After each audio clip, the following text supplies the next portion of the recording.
Bonjour à tous, c'est Pastille, j'espère que vous allez bien. Bienvenue dans ce nouvel épisode de Pastille au jardin. Aujourd'hui on va s'occuper de faire un peu de ménage sur un talus très pentu. Alors je profite d'une éclaircie dans une journée, dans une semaine très pluvieuse. La pluie est prévue pour un peu plus tard dans la journée, de retour. Donc c'est un talus dont j'ai déjà parlé dans le dernier épisode qui est au-dessus de trois jeunes agrumes et qui est envahi de clématites sauvages. Alors la clématite sauvage, c'est une très belle liane, mais pas partout. Donc à cet endroit-là, elle risque de gêner les autres plantes et notamment de cascader sur les agrumes et sur aussi des bacs à compost que j'ai non loin. Et les petits oiseaux sont toujours là avec nous. On profite tous ensemble de cette éclaircie, de ce petit rayon de soleil qui arrive dans une semaine bien grise. Alors j'ai avec moi comme outil une cisaille à haie bien solide qui va me permettre de tondre, ce talus. Alors c'est l'occasion aussi de parler des outils, on en parlera peut-être un petit peu plus tard. Donc, je vais tailler tout ce que je trouve, pas au ras du sol mais quasiment. Et j'ai aussi un sécateur de force, cisaille un petit peu plus costaud pour si jamais les tiges sont trop épaisses pour la cisaille à haie. Donc je vais commencer, puis on verra bien où ça nous mène.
Alors je fais une petite pause, j'ai fait un grand tiers on va dire, et déjà plein de surprises. Alors sous les clématites, il y a pas mal de plantes. Alors c'est un truc qui sent très bon à faire, parce qu'il y a de la mélisse, il y a aussi des achillées, et tout ça c'est des plantes odorantes. C'est vraiment agréable quand on utilise comme ça des petits outils à main. pas des outils à moteur, d'avoir tous ces parfums qui se dégagent. Et puis bonne surprise aussi, il y a des petites plantes que j'avais encore jamais vues à cet endroit. C'est des arômes panachés, des arômes d'Italie. Très très jolis, ils ont une moucheture blanche, argentée sur fond vert. Et c'est super qu'ils se soient installés là, c'est des petites plantes sauvages. Super qu'ils se soient installés là, j'espère qu'ils vont prospérer. Donc c'était l'occasion, alors il y a deux choses dont je voulais vous parler. Déjà les outils, donc là j'utilise comme je vous ai dit une cisaille à haies. Comme son nom l'indique, ça sert à tailler les haies ou les taupières de façon un petit peu plus délicate qu'avec un taille-haie électrique. Mais ça peut servir aussi à beaucoup d'autres choses et notamment à ce que je suis en train de faire, c'est-à-dire là on a un talus qui est vraiment difficile d'accès si on n'est pas un Dahu. Mais par contre on a assez de longueur. J'ai assez de longueur pour aller quasiment jusqu'en haut, peut-être poser un pied à mi-chemin et puis aller jusqu'en haut. Et la légèreté de l'objet fait que c'est vraiment pratique à faire. Donc la cisaille elle est bien pour les endroits comme ça où il faut tailler, où on ne veut pas utiliser d'outils à moteur et où c'est pas très accessible.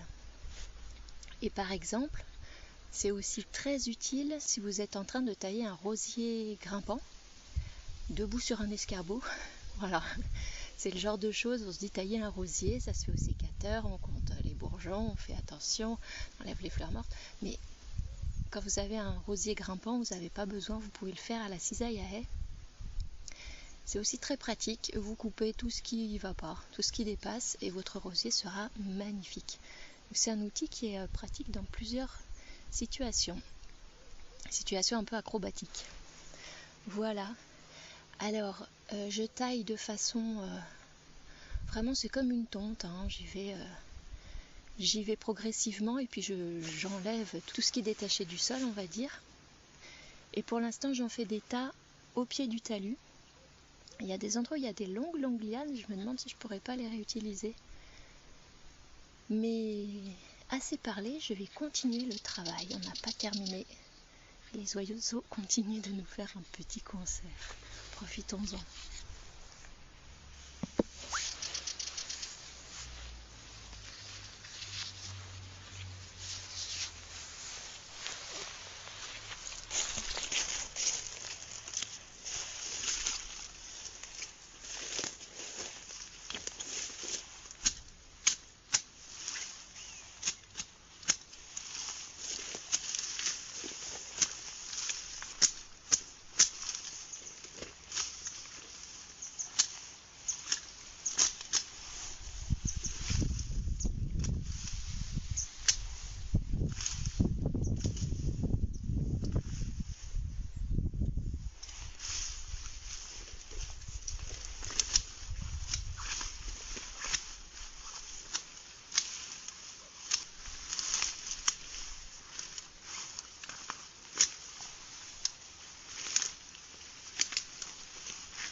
Voilà, on peut dire que c'est fait. Ça s'est très bien passé. Il y a d'autres choses qui sentent très bon. C'est que j'ai planté du romarin et de la sauge sur le haut du talus. Et dès qu'on les touche, ça sent super bon. Voilà, donc il y a pas mal de choses intéressantes qui vont pouvoir voir un peu le soleil. Alors, la deuxième partie du travail, ce serait d'arracher toutes les clématites, parce que maintenant on voit bien où sont les souches. Mais je vais pas le faire aujourd'hui parce que il a plu beaucoup et il pleut, il va encore pleuvoir. Et ça rend le sol un peu fragile, un peu instable. Et j'ai un petit peu peur que ça fasse plus de mal que de bien. On est déjà tout près de l'hiver. Et en plus, on est sous une goutte froide. Donc on a quelques jours là où on reste plus calme dans le jardin. Alors tout ce que j'ai descendu, ça fait 2 gros tas. Alors, on va le voir, je le mettrai sur la photo de présentation du podcast. Pour l'instant, je vais les laisser comme ça. Peut-être que j'y reviendrai pour utiliser les lianes qui sont assez grandes pour tresser dans mes clôtures, faire des choses comme ça, un peu défensif. Parce qu'on a toujours des sangliers qui rôdent. Mais sinon, c'est pas mal. Alors l'avantage, j'ai déjà parlé de l'avantage d'avoir l'outil léger là. L'avantage d'avoir la cisaille à haie pour faire ce genre de travail dans des endroits un petit peu pentus, ardus comme ça. L'autre avantage, et c'est en général pour tous les petits outils à main, c'est que en fait, quand on les utilise, on a le regard près du sol ou près de ce qu'on travaille, on va dire, et ça nous permet de voir beaucoup plus en détail ce qui se passe. Quand on utilise des outils à moteur, on a normalement un casque, une visière, des gants, des protège-oreilles pour se protéger du bruit trop fort, etc. Donc en fait, on est beaucoup moins en phase, en contact avec notre jardin, avec la nature, avec l'écosystème, ce qui se passe. Et on peut faire plein de bêtises sans même s'en rendre compte. Là, par exemple, j'aurais eu une débroussailleuse, comme on fait d'habitude ici pour s'occuper des talus. Et ben j'aurais tondu toutes les petites plantes jolies là qui vont agrémenter mon hiver. Et j'aurais peut-être même pas remarqué qu'il y avait des arômes et d'autres petites plantes que j'ai repérées. Et ça peut être plus grave, il peut y avoir des petits arbres, des petits arbustes très bien placés qu'on peut tuer tout simplement en les coupant. Pour les arômes, ce serait pas grave parce que c'est un bulbe en dessous, mais pour d'autres, ça peut être beaucoup plus grave. Donc c'est un second avantage d'utiliser ces petites choses-là. Troisième, j'en ai un petit peu parlé, c'est que ça fait pas de bruit, contrairement aux outils à moteur, et que ça permet d'entendre les bruits de la nature, les chants des oiseaux, et que ça contribue beaucoup à l'agrément du jardin. Voilà, et maintenant, le talus respire. Alors c'est un talus qui est effectivement très pentu, mais j'avais fait à mi-chemin une espèce de chemin pour marcher, donc c'est très étroit. Je peux à peine mettre les 2 pieds l'un à côté de l'autre, mais j'ai pu l'utiliser pour aller jusqu'en haut du talus. Et donc c'est bien, il va falloir maintenant que je le reconsolide un petit peu. C'est un talus très très caillouteux. Dès qu'il se passe quelque chose, les pierres s'effondrent et le chemin aussi. Mais voilà, donc il faudra revenir plus tard, alors peut-être dans un bon moment pour arracher autant que possible les clématites. Et ça, je pense qu'il faudra le faire à la pioche, parmi les cailloux. Donc ce sera aussi un chantier qui mettra pas mal de bazar. Donc autant le faire à un moment où le temps est sec, plus sec. Donc c'est pas grave, le jardinage c'est ça. On fait attention au temps à la météo, mais aussi au temps qui passe. Le plus important, c'est de faire les choses au bon moment pour le jardin. Voilà, donc sauter sur l'occasion, comme ce que j'ai fait ce matin en profitant d'une éclaircie. et puis être patient pour ce qu'on ne peut pas faire tout de suite. Voilà, on prend soin du jardin comme ça. J'espère que cet épisode vous aura plu. Encore de jolies surprises là pour moi, de nouvelles plantes sauvages qui arrivent petit à petit dans ce jardin, que je laisse venir et que je peux découvrir avec plaisir au fur et à mesure que les années passent.